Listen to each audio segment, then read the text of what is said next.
Welcome to the garden. Today we're going to look into the level 2 with Guile, and just to cover the basic stuff first, and later on we will probably look into more advanced stuff. By doing 2 quarter circle backwards and punch, we are activating the level 2, and the gauge is slowly starts to drain down for 25 seconds before it runs out completely. So by activating, we have sacrificed our level 3 in this round for doing something more creative with the level 2. So once we activate, we need to know our options with it in order to get the most out of it. We can get insane amount of damage out with it if we want to, and get our right reads with it. So we're going to start. It's very basic. In order to just throw a mini boom, we just press 2 punches to throw one out. We can change the speed of the mini booms while simply just holding backward, neutral or forward for different speeds of the mini booms. We can throw multiple ones right after each other in different kind of speeds. We can choose to throw a regular sonic boom and a mini boom right after in our own choice of speed, and also with a sonic blade thrown. On a side note before moving on, the first mini boom that we throw needs to be used by 2 punches. The rest after, if you throw them right away, you can use only 1 button, and it's the same after a sonic boom. You can just keep on pressing the punch you want, and the punch will determine the speed of it after, just to clarify this a bit. So if you press a light sonic boom, and if you keep pressing light punch after, it will become the same speed as the light sonic boom. So try the different speeds out a bit with the mini booms in order to get a feeling out of it, what you can do with it, and how you can approach from a distance with it and use it to do additional damage.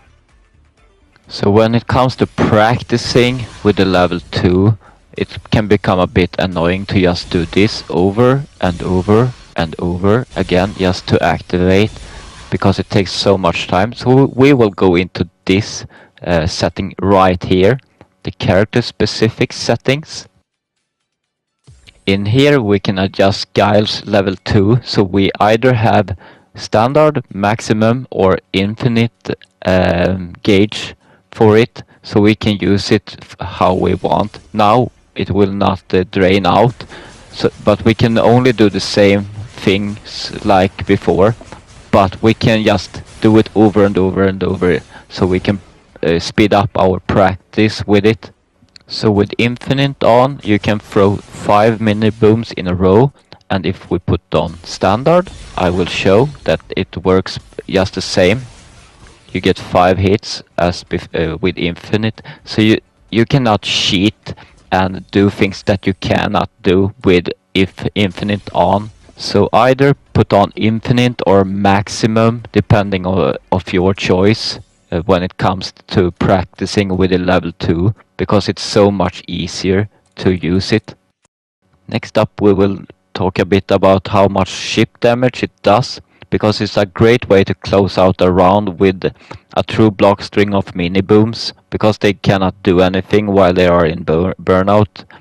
Once they block the first one, we are dealing 750 damage here, and if we do it with a sonic blade, we get 900 out here.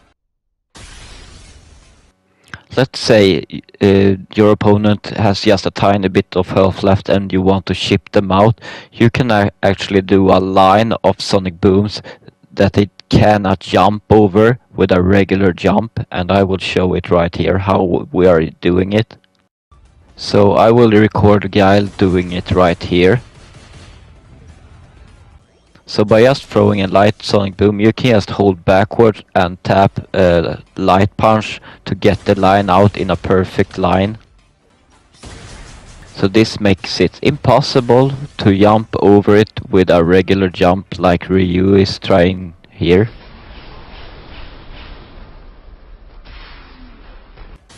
Some characters can still escape this like Ryu is doing here.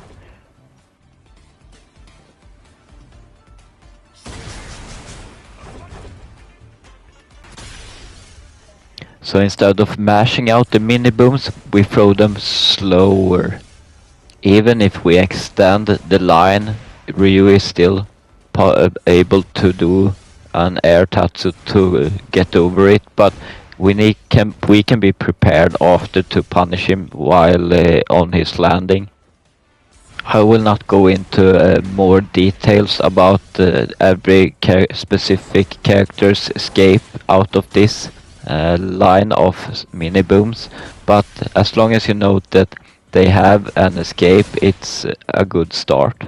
If you start with a medium sonic boom into lights after, it will become the hardest one to avoid in my opinion. It will be too hard for the opponent to react to that small gap between the sonic boom and the mini booms on the medium one. When our opponent has a lower amount of drive gauge left, we can try to attack it with a true block string, which means that they cannot interrupt it with an OD shoryuken like Ken here. So by activating with a hard kick, we can do a back hard punch into a sonic boom and into all the mini booms, and it will burn them out. And even if Ken mashes shoryuken or anything else, it will not come out. We can do it from a bit of a distance with a drive rush also, and it will be the same principle.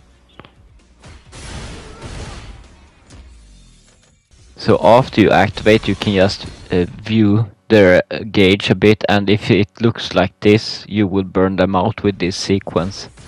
So as long as they're not parrying the hard kick, you are all good. If you want to be very sure, you can use OD bar to burn them out. We can also use the level 2 to freeze time for a short moment in order to get the charge in time for a flash kick, or maybe even a level 1 if we want to.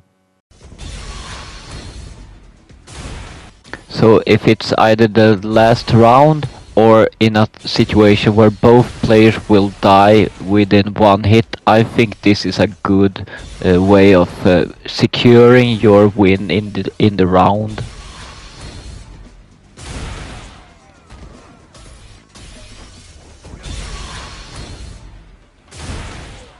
In part 2 we will look more into how to deplete their health bar. So thank you so much for watching this part 1 video of the level 2, and if you're new here, please subscribe for more upcoming guides around Guile, and as always, shoot it!